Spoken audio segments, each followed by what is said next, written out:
નમસ્કાર વિદ્યાર્થી મિત્રો, આજના આ ગુજરાતી વિષયના લેક્ચરમાં આપ સૌ વિદ્યાર્થી મિત્રોનું હાર્દિક સ્વાગત કરું છું. મિત્રો, આપણે ધીમે ધીમે એક પછી એક મુદ્દાઓને આગળ વધારતા રહ્યા છીએ અને આ ટોપિક પણ એકાદ લેક્ચરમાં પૂરો થઈ જશે. પછી ના આપણે બે ટોપિક બાકી છે, સંક્ષેપીકરણ, અહેવાલ અને છંદ. એ ટૂંક સમયમાં જ હું તમારા લેક્ચર જે છે એ વ્યાકરણના ટોપિક પૂરા કરી દઉં. પછી આપણે ટેક્સ્ટબુકની અંદર આગળ પડતા રહેશું અને અભ્યાસ કરતા રહેશું. હવે મિત્રો, આપણે ક્રિયા વિશેષણ, બરોબર, આ ટોપિકને અગાઉ ભણી ગયા છીએ, બરોબર. હવે એની અંદર આપણે ક્રિયા વિશેષણની અંદર ચાર પ્રકારો ભણી ગયા. આજે 5, 6, 7 ને 8 એમ ચાર પ્રકારો ભણી અને આપણા આ લેક્ચરને પૂરો કરવાનો છે. પછી બે પ્રકારો રહેશે, એ બે પ્રકારોનો આપણે આગળ અભ્યાસ નેક્સ્ટ લેક્ચરની અંદર કરી લેશું, બરોબર. તો હવે ક્રિયા વિશેષણ એટલે શું, એના વિશે આપણે થોડીક પ્રસ્તાવના જોઈ લઈએ કે વાક્યમાં નામ સિવાય કોઈ પણ ભાગની અંદર અર્થમાં વધારો કરનારું પદ જે છે એને શું કહેવાય? ક્રિયા વિશેષણ. ફરી વખત વ્યાખ્યા બોલું છું કે વાક્યમાં નામ સિવાય કોઈ પણ અર્થની અંદર વધારો લાવનારું પદ જે છે એને શું કહેવાય? ક્રિયા વિશેષણ. એની અંદર આપણે સ્થળવાચક, સમયવાચક, નિશ્ચયવાચક, સંભાવનાવાચક આ ચાર પ્રકારોનો અગાઉ લેક્ચરની અંદર અભ્યાસ કરી ગયા છીએ. હવે મિત્રો સાથે રહેજો. આજે આપણે જે કે પાંચમો પ્રકાર ભણવાનો છે એ સ્વીકારવાચક ક્રિયા વિશેષણ છે. કયું છે? સ્વીકારવાચક ક્રિયા વિશેષણ. હવે સ્વીકારવાચક ક્રિયા વિશેષણ એટલે શું? તો કે ક્રિયા બનેલી કે બનવાની છે એમ સ્વીકારનો અર્થ દર્શાવે. ક્રિયા બનેલી છે, ચોક્કસ બનેલી છે કે બનવાની છે એમ સ્વીકારનો અર્થ દર્શાવે છે તે સ્વીકારવાચક ક્રિયા વિશેષણ છે. હવે એની અંદરના કેવા શબ્દો સ્વીકાર દર્શાવે છે? હા,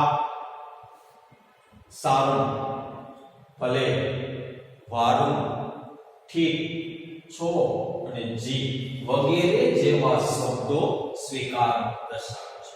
હું એમ કહું છું કે ભાઈ તમે આ વ્યાખ્યા લખી લેજો, એટલે તમારે એનો આકારમાં જ જવાબ સ્વીકાર કરવો પડે છે. એટલે ક્રિયા બનેલી કે બનવાની છે તે દર્શાવવા માટે થઈ અને સ્વીકારવાચક ક્રિયા વિશેષણ પ્રયોગ થાય છે. આપણે અગાઉના લેક્ચરની જેમ જ આમાં પણ ઉદાહરણ જોઈએ કે આની અંદર ઉદાહરણ શું કહેવા માંગે છે. આ કાયદાનો અમલ કર્યો તે સારો કહેવાય. આ કાયદાનો અમલ કર્યો તે સારું કહેવાય. આ કાયદાનો અમલ કર્યો તે સારું કહેવાય. હવે જે કંઈ પણ વાક્ય રચના છે એ વાક્ય રચનાની અંદર ક્રિયા વિશેષણ શું છે? તો કે ક્રિયાપદ જે છે એ ક્રિયાપદની અંદર વધારો લાવનારું પદ જે છે એ શું છે? તો કે સારું શબ્દ જે છે એ શું બનશે? સ્વીકારવાચક ક્રિયા વિશેષણ, સારું શબ્દ, બરોબર. હવે પછી એના જેવો જ આપણે એક બીજો શબ્દ જોઈએ, ઉદાહરણની અંદર જોઈએ.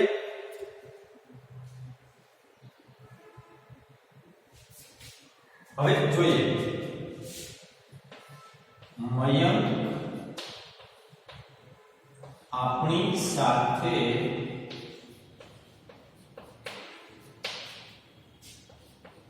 ભલે આવતો. હવે આવવાની ક્રિયા છે, આવવાની ક્રિયા થઈ છે. ક્રિયા વિશેષણની અંદર આવતો એટલે કે આવવાની ક્રિયા થઈ, પણ એમાં કયો અર્થ જે છે એ વધારો કરે છે. તો એમાં કયું ક્રિયા વિશેષણ થશે? કયું ક્રિયા વિશેષણ થશે? ભલે શબ્દ જે છે એ શું બનશે? એ ક્રિયા બનેલી છે કે બનવાની છે? બરોબર, ભલે આવતો. હવે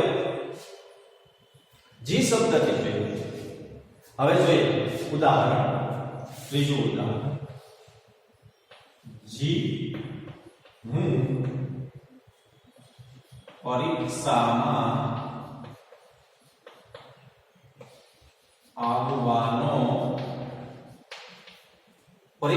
આવવાનો છું. માની ન લેતા કે સાહેબ પરીક્ષામાં આવશે, ઉદાહરણ છે, નહીતર કે સાહેબ પરીક્ષામાં આવી જશે. જી નો અર્થ છે જી હું પરીક્ષામાં આવવાનો છું. જી નો અર્થ પણ હા, સારું, ભલે, વારું, ઠીક, ચોક, જી, આ બધા શબ્દો જે છે એ સમાન અર્થવાળા છે. હકારાત્મક બધા જ શબ્દો છે. એટલે આમાં કયો શબ્દ આવશે? જી. જી નો અર્થ શું થાય છે? તો કે ભાઈ હકાર દર્શાવે છે, સ્વીકાર દર્શાવે છે કે જી હું પરીક્ષામાં આવવાનો છું. બરોબર, એટલે એ અર્થ શું દર્શાવે છે? જી જે છે એ હકારાત્મક અર્થ દર્શાવે છે. હવે આપણે જોઈએ કે સ્વીકારવાચક ક્રિયા વિશેષણ, એમાં ક્રિયા જે છે શું હોય? બનેલી હોય કે બનવાની હોય, ચોક્કસ હોય. બરોબર, એમ સ્વીકારનો અર્થ દર્શાવે છે તે સ્વીકારવાચક ક્રિયા વિશેષણ. હવે એની અંદરના સ્વીકારવાચક ક્રિયા વિશેષણની અંદરના કેવા શબ્દો કહે છે? તો કે પહેલો શબ્દ હા, સારું, ભલે, વારું, ઠીક, છો, જી વગેરે જેવા શબ્દો છે એ દર્શાવે છે. એની અંદર ઉદાહરણો જોયા. આ કાયદાનો અમલ કર્યો તે સારું કહેવાય. એમાં સારું શબ્દ છે. મયંક આપણી સાથે ભલે આવતો, તો એમાં ભલે શબ્દ જે છે એ પ્રયોજાય. જી હું પરીક્ષામાં આવવાનો છું. હું પરીક્ષામાં આવવાનો છું. બરોબર, એમાં જી શબ્દ છે. તો આ રીતના જે છે એ આપણે ત્રણ ઉદાહરણો આપીને સમજાય છે. તમારે હોમવર્કમાં 10 ઉદાહરણો, મારા સિવાયના 10 ઉદાહરણો છે એ હોમવર્કમાં અને નીચેથી જ લખી લેવાના રહેશે. તમારી ફેરબુકમાં આ 3 ઉદાહરણો લખો, પછી 10 ઉદાહરણો છે એ નીચે લખી શકો. એટલે પરીક્ષાની અંદર તમને ક્યાંક ને ક્યાંક વાંચવાની અંદર અને પાકું કરવામાં વાંધો આવે નહીં. હવે આ સાથે પાંચમો પ્રકાર પૂરો થયો. હવે આપણે જોઈએ છઠ્ઠો પ્રકાર, નકારવાચક વિશેષણ. નકારવાચક વિશેષણ કોઈ પણ ક્રિયા નકારના અર્થમાં વપરાય. કોઈ પણ ક્રિયા છે એ નકારના અર્થમાં વપરાય તેને નકારવાચક ક્રિયા વિશેષણ કહે છે. નકારના અર્થની અંદર વપરાય. બરોબર, એની અંદર નકાર દર્શાવવા માટે તેને કયા કયા શબ્દ છે? તો કે નહીં, ના, ન, નથી, માં વગેરે જેવા શબ્દો. બરોબર, અનુસ્વાર ના આવે, ખાલી માં. અનુસ્વાર ના આવે, માં. આપણે કે માં નકારમાં કેમ? પ્રશ્ન થાય કે આ માં શબ્દ જે છે નકારમાં કેમ? આપણે કે ને બોલ માં, એ આ છે એટલે એ નકાર દર્શાવે છે. બરોબર, કે જ્યાં નકાર દર્શાવતો હોય ત્યાં આવા શબ્દ પ્રયોગ છે.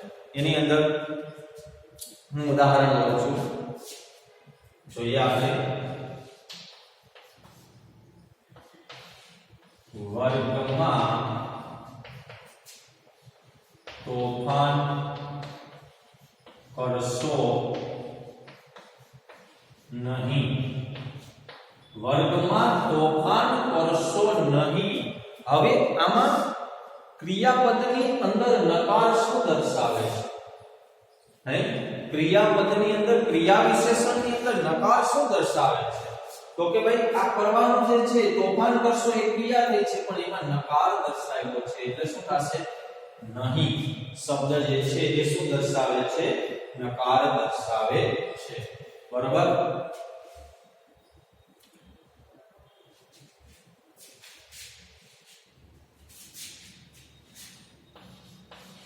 સાચું કહી દે,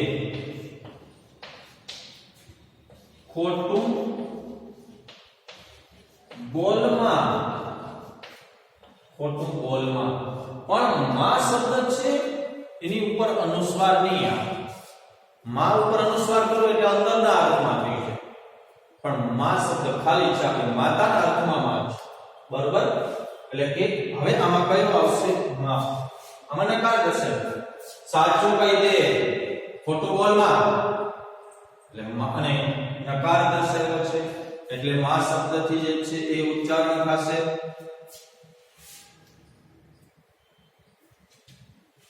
પછી નો ત્રીજું ઉદાહરણ જોઈએ. તેઓ વર્ગમાં નિયમિત આવતા નથી. તેઓ વર્ગમાં નિયમિત આવતા નથી. બરોબર? હવે શબ્દ જે છે એ નકારમાં શબ્દ છે એટલે નિયમિત શબ્દ પણ થશે, પણ નથી બે શબ્દ ઉપર તમે ભાર આપી શકો છો. બરોબર? પણ આપણે નકાર દર્શાવવાનો છે એટલે નિયમિત શબ્દ ઉપર ભાર નહીં આપીએ, કારણ કે નિયમિતની અંદરનો એક બીજો પ્રશ્ન છે. પણ આપણા 10મા ધોરણની અંદર નકાર શબ્દ જે છે એ શું દર્શાવે છે? ક્રિયા વિશેષણ દર્શાવે છે. તો આ રીતના નકારવાચક ક્રિયા વિશેષણ એકદમ સરળ છે. આપણે માત્ર ગુણાવીને ના પાડીએ એટલે એ નકાર થાય. બરોબર? તો આમાં પણ તમારે મારા સિવાય ફેસબુકની અંદર 10 ઉદાહરણો તમારે લખવાના રહેશે, એટલે એ તમારું હોમવર્ક થઈ ગયું. બરોબર? એટલે આ રીતના તમારે 10 ઉદાહરણો છે એ લખવાના છે. બરોબર? હવે ક્રમવાચક ક્રિયા વિશેષણ. ક્રમવાચક ક્રિયા વિશેષણ, આમાં આ વિશેષણના ક્રિયા વિશેષણના પ્રકારમાં ખાસ ભાર આપજો. સમજવા જેવી વસ્તુ અહીંયા છે. આમાં બે વસ્તુ જે છે, ક્રમ અને સંખ્યા, એ બંને ઉપર થોડુંક આપણે કન્ફ્યુઝ થઈ જાય છીએ, એટલે આ બાબત છે એ થોડીક સમજો. ક્રમવાચક ક્રિયા વિશેષણ, ક્રિયા જે છે એ ક્રિયાનો શું દર્શાવે છે? ક્રિયાનો ક્રમ દર્શાવે છે. સોરી કરીને ક્રિયા ક્રમ લખ્યું છે, પણ ક્રિયાનો ક્રમ દર્શાવે છે, સંખ્યા નહીં. તે ક્રમવાચક ક્રિયા વિશેષણ. જો મેં સીધું લખી શકે કે ક્રિયાનો ક્રમ દર્શાવે તે ક્રમવાચક ક્રિયા વિશેષણ. બરોબર? પણ સંખ્યા નહીં. ખાસ ધ્યાન રાખજો, બહુ મહત્વની બાબત છે, સાથે રહેજો, ખાસ યાદ રાખજો કે ભાઈ એ શું દર્શાવે છે? તો કે ક્રમવાચક જે છે એની અંદર સંખ્યા દર્શાવે છે, કે ક્રમ દર્શાવે છે. ખાસ યાદ રાખજો, ક્રિયાનો ક્રમ દર્શાવે છે, સંખ્યા દર્શાવતું નથી. સંખ્યા કોને કહેવાય? 1 2 3 4 5 થી અનંત સુધીની સંખ્યા એ હોય તો ક્રમવાચક ક્રિયા વિશેષણ થાય નહીં. બહુ મગજમાં રાખજો, મોસ્ટ આઈએમપી વસ્તુ છે આ, કે ભાઈ અને ક્રમવાચકની અંદર ક્રિયાનો ક્રમ દર્શાવે છે. આગળ, પાછળ, અગાઉ, પછી, ડાબી બાજુ, જમણી બાજુ, વચ્ચે, છેલ્લે વગેરે જેવા શબ્દ, આ મુખ્ય શબ્દ મેં આવરી લીધા છે. મુખ્ય શબ્દો મેં આવરી લીધા છે. આની અંદર ઘણા બધા શબ્દો પણ હજુ જોવા મળતા હોય છે. એટલે આપણે કહીએ ક્રમ દર્શાવે છે. શું દર્શાવે છે? ક્રમ દર્શાવે છે કે ભાઈ આગળ, પાછળ, અગાઉ, પછી, ડાબી બાજુ, જમણી બાજુ, વચ્ચે, છેલ્લે, આ બધા જે છે એ ક્રમ દર્શાવે છે. અને ત્યારે શું બને છે? ક્રમવાચક ક્રિયા વિશેષણ બને છે. હવે હું ઉદાહરણ લખું.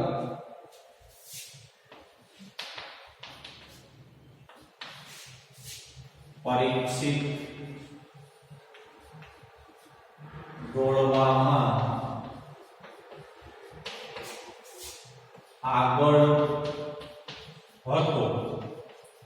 હવે જો આ ક્રમ દર્શાવ્યો છે, શું દર્શાવ્યું છે? પરીક્ષિત દોડવામાં આગળ હતો, બરોબર? આ ક્રમ દર્શાવ્યો છે કે અથવા તો પરીક્ષિત દોડવામાં આગળ હતો, પણ હું એમ કહું પરીક્ષિત દોડવામાં મારી આગળ હતો, બરોબર? એ રીતના વાક્ય રચના બનાવીએ એટલે કરતા આવી જાય, બરોબર? પરીક્ષિત દોડવામાં મારી આગળ હતો, બરોબર? એટલે કરતા આવી ગયો. પરીક્ષિત દોડવામાં મારી આગળ હતો, તો એમાં કયું વિશેષણ બનશે? આગળ. કયું વિશેષણ બનશે? એ શું દર્શાવે છે? ક્રમ દર્શાવે છે. એ શું દર્શાવે છે? ક્રમ દર્શાવે છે. કારણ કે પરીક્ષિત દોડવામાં મારી આગળ હતો, એ શું દર્શાવે છે? ક્રમ દર્શાવે છે. એના જેવું બીજું ઉદાહરણ જોઈએ.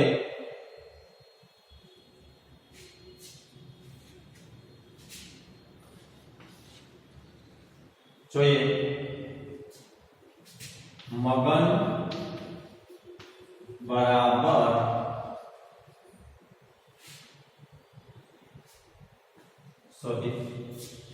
મગન વર્ગમાં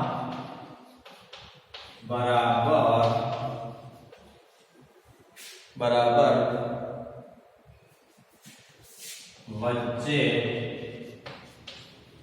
બેઠો છે, બરાબર?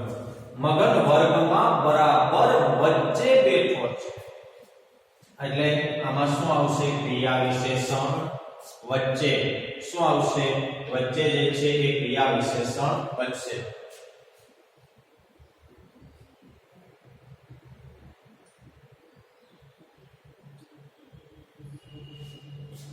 હવે ત્રીજું ઉદાહરણ જોઈએ, બરાબર? તળાવમાં એક પછી એક. આ ઉદાહરણ બહુ ખાસ એટલા માટે લીધું છે કે તળાવમાં એક પછી એક બે બાળકો ડૂબી ગયા. તળાવમાં એક પછી એક બે બાળકો ડૂબી ગયા, બરોબર? હવે શું કીધું છે કે તળાવમાં એક પછી એક બે બાળકો ડૂબી ગયા. બે જે છે શું છે? સંખ્યા નહીં, બરોબર?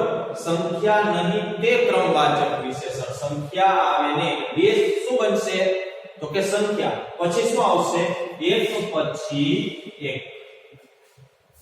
તળાવમાં એક પછી એક બાળકો ડૂબી ગયા એમ નહીં, પણ તળાવમાં એક પછી એક બે બાળકો ડૂબી ગયા એટલે એમાં શું આવશે? એક પછી એક. હજી એક આપણે આમાં ઉદાહરણ જોઈ લઈએ.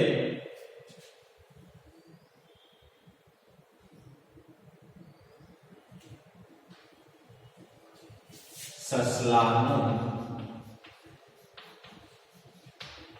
મગજ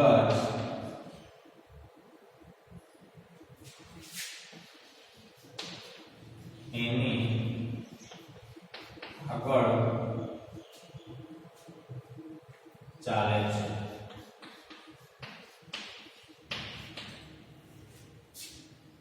સસલાનું મગજ એની આગળ ચાલે છે, બરોબર? સસલાનું મગજ એની આગળ ચાલે છે. હવે આ આપણે ચાર ઉદાહરણો જોયા. એમાં આગળ શબ્દ જે છે એ ક્રિયા વિશેષણ દર્શાવે છે. એક પછી એક શબ્દ આમાં નથી આવ્યો છતાં પણ ક્રિયા વિશેષણ દર્શાવે છે. આ વસ્તુ ખાસ યાદ રાખજો. આમાં પણ તમારે હોમવર્કની અંદર કેટલા ઉદાહરણો લખવાના છે? 10 ઉદાહરણો જે છે તમારી ફેસબુકની અંદર પણ સાથે સાથે લખતા રહેજો, બરોબર? હવે પછી સંખ્યાવાચક ક્રિયા વિશેષણ. શું આવશે? સંખ્યાવાચક ક્રિયા વિશેષણ. ક્રિયા કેટલી વાર થઈ છે તે દર્શાવવા સંખ્યાવાચક ક્રિયા વિશેષણ વપરાય. અહીંયા વી કરીને પૂર્ણ વિરામ કર્યું છે પણ એ વિશેષણ દર્શાવે છે.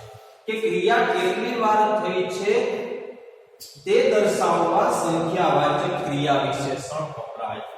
એકવાર, અનેકવાર, બહુવાર, ઘણીવાર, કોઈકવાર. એ જે છે એ શું દર્શાવે છે? સંખ્યાવાચક. અને એકવાર, અનેકવાર, બહુવાર, બહુવાર એટલે ઘણીવાર, ઘણીવાર, અનેકવાર આવા શબ્દ જે છે એ ક્રિયાવાચક વિશેષણ ની અંદર પ્રયોજાય સંખ્યાવાચક ક્રિયા વિશેષણ છે. એની અંદર આપણે ઉદાહરણ જોઈએ. પહેલું ઉદાહરણ છે એની અંદર શું કીધું છે? તમને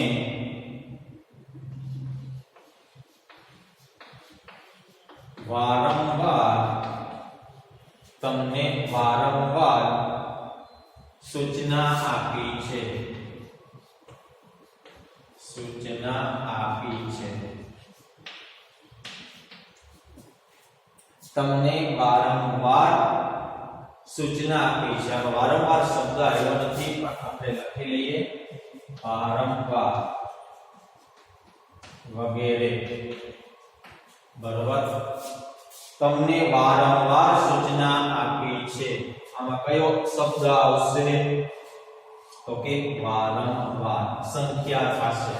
વારંવાર ક્રમ નથી પણ સંખ્યા છે. આ બે ખાસ બાબત સમજજો, અગત્યની વસ્તુ છે.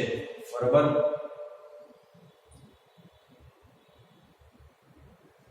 પછી જોઈએ બીજું ઉદાહરણ. તમે એક વાર મારી વાત સાંભળો. તમે એક વાર મારી વાત સાંભળો. આમાં શું આવશે? એક વાર. શું આવશે? એક વાર. બરોબર. હવે તેના જેવું આપણે બીજું ઉદાહરણ જોઈએ. ત્રીજા ઉદાહરણની અંદર શું કીધું?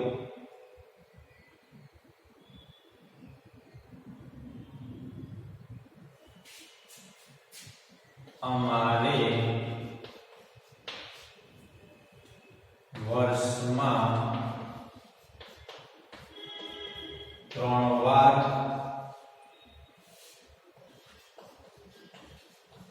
પરીક્ષા હોય છે. બરોબર. અમારે વર્ષમાં 3 વાર, 3 જે છે સંખ્યા થઈ, 3 છે સંખ્યા થઈ અને પછી હજુ અહીં આપણે લખી શકાય કે 1 થી અનંત સુધી સંખ્યા. 1 થી અનંત સુધીની સંખ્યા. બરોબર. એટલે કે અમારે વર્ષમાં 3 વાર પરીક્ષા હોય છે. બરોબર. આ ઉદાહરણ થયું.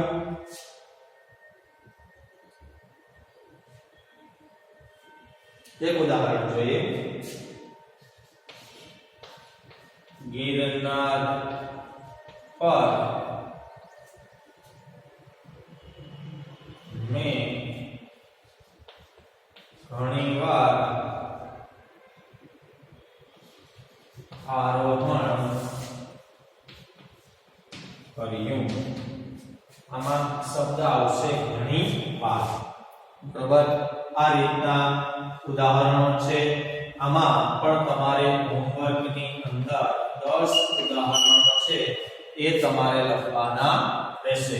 આ રીતના આપણે 4 પ્રકારો અગાઉના લેક્ચરમાં પૂરા કર્યા. 4 લેક્ચરો આ લેક્ચરની અંદર પૂરા કર્યા. હવે પછી નેક્સ્ટ લેક્ચરની અંદર ખાલી માત્ર ને માત્ર 2 જ પ્રકારો છે. એ 2 પ્રકારોનો અભ્યાસ કરી અને આપણે નવા ટોપિકનો અભ્યાસ કરશું. તો મિત્રો આજના લેક્ચરને આપણે અહીંયા સુધી રાખીએ. આ તમે હોમવર્કની અંદર જે કંઈ પણ મારું આપેલું હોમવર્ક જે છે એ તમે નિયમિત રીતે હોમવર્ક કરી લેજો. અહીંયા સુધી રાખીએ. હરિ ઓમ.